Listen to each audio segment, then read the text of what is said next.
Here's why the character designs from the 2003 to the 2010 TMNT animated series are the best character designs from all the cartoons. As we know, I recently started reading the TMNT comics, and I will talk about that in a later video at some point.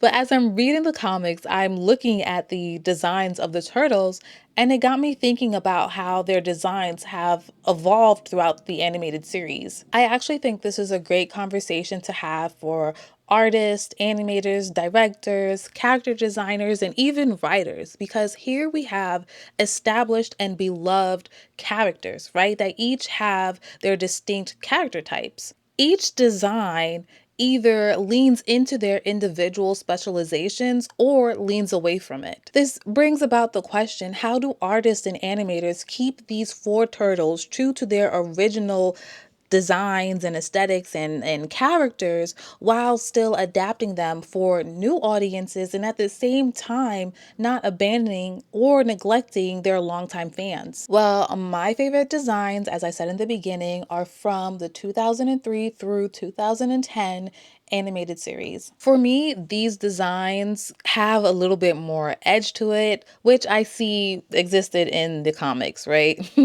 They also skew a bit older in comparison to the more recent iterations of the Turtles. And lastly, they seem to pick up more so from where the 80s and early 90s run of the Turtles left off. Here's where I actually would agree with anyone that said Tales of the Teenage Mutant Ninja Turtles or Rise of the Teenage Mutant Ninja Turtles have the better character designs. Both shows better encapsulate the Turtles being the teenagers that they are without being so goofy as they were in the 80s and 90s version. Rise breaks up the designs per turtle, so it's easy to assume their personality by just looking at them. Tales has more of a unified look, but they do have them looking visibly younger, like teenagers. Here's where the argument starts to break down, right?